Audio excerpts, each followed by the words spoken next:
I'm so happy and grateful because this is the year that I'm actually being pulled to produce more content on YouTube. I've never consistently posted this much. I've only posted like 3 videos, I think, since I reached 100 subscribers. I have another one that I'm uploading. Today, I wanted to talk about a practice that you can do if you are suffering depression. And I want just put out a disclaimer here. I'm not a doctor. Um, but I am sharing information that could potentially help someone. So always consult your doctor first. And this is something that I learned from another YouTube video, and that was citing the work of Martin Seligman. Martin Seligman is a psychologist known as the father of positive psychology. And this is really helpful stuff. I forget the name of the author that I was watching, but he was talking about 6 things that you can do to alleviate or help your depression or help with depression without taking medication. And if you are like a person like me, and I have had my bouts and my challenges with depression in the past, and I almost took that pill that perhaps I would have been addicted to for the rest of my life. But I'm grateful that um, I didn't, and I sought out instead more natural ways of curing the depression that I was going through. And this is actually one thing that really helped me. So Martin Seligman did this study, and I forget who he did the study with, but what they did was a group of people who were diagnosed as severely clinically depressed. Um, they took them through an experiment. Well, all they did for about 15 days was every day, at the end of the day, to write down 3 things that went well that day, or 3 things that were, I guess you could say that they could um, say were good that happened that day. For us, we call it gratitude, right?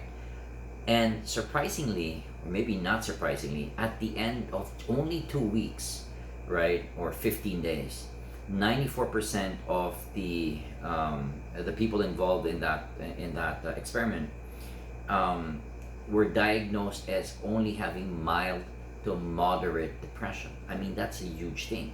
Maybe coming from a space where you wanted to, I don't know, hurt yourself, where you couldn't get out of the house, where you couldn't get out of bed, where everything around you just felt like so heavy and tiring and scary. Now, all of a sudden, um, mild depression.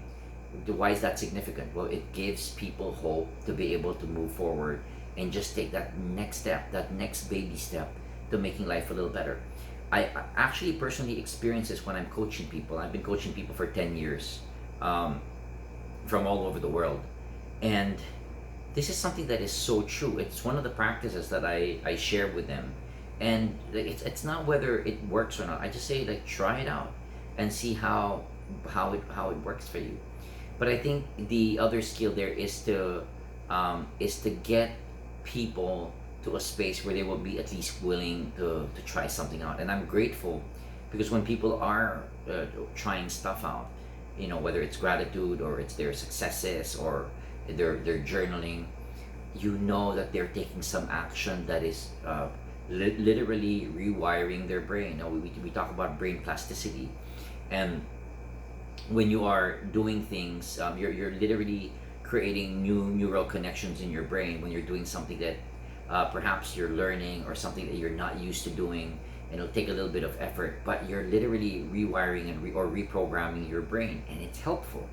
So, going back to that study, 94%. How many of you watching this video today could benefit from doing something as simple as writing down 3 things that went well for you today? And that's all you focus on. But I would like to add, as a coach, how I would process that. I would say, maybe as you're doing that, add emotions and really feel that gratitude. And like, God, what were 3 things that happened to me today? I woke up. And now I'm like, God, I've taken waking up for granted for so long. I'm just like, it's just another day.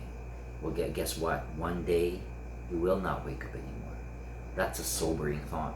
But now that I'm still here and I'm still waking up, like, God, thank you that I'm still awake, that I'm still here. Number 2, perhaps it was that, and it can be as simple as I got out of bed. I was able to walk to the toilet, to the bathroom. Number 3, it's I had food to eat today. But for me, the list goes on. I've got this gadget that I can record my YouTube video on. I've got my microphone, I've got my lighting, I've got air conditioning. I got to chat for a bit with my mom.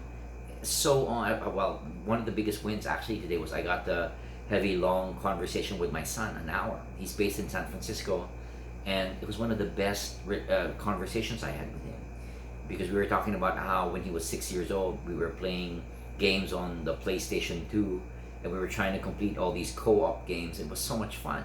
And we were doing these battles, and we were both laughing about how we tried to beat each other so much. And we're both very competitive, and it was wonderful. But it's also